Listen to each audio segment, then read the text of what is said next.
Another labas na smoke belching. Oh no, labas na smoke belching. Grabe na to. Pinapaligiran kami ng labas na smoke belcher. Grabe naman talaga to. Oh no, kahit saan ako pumunta. Labas. Yan oh, grabe. Bagong Pilipinas, bagong mukha.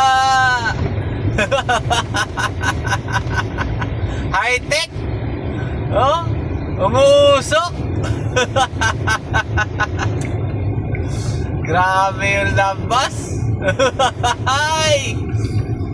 Kung hindi pa kayo nakakaranas ng mga, alam niyo, yung sea of clouds. Sundan nyo lang yung labas. Grabe yung usok mo, Chong. Alam ba naman yan? Hindi ba uso yung mga bagong bus dito sa bagong Pilipinas, bagong mukha? Laki-laki ng budget nyo. Wala pambili ng bagong bus. Bilyon-bilyon. So, ganun po ang sitwasyon sa labas na pinagyayabang po ng mga tansong talangka. Bagong Pilipinas, proud to be loyalista. Ipagyabang nyo, labas ninyo. Inyo na yan.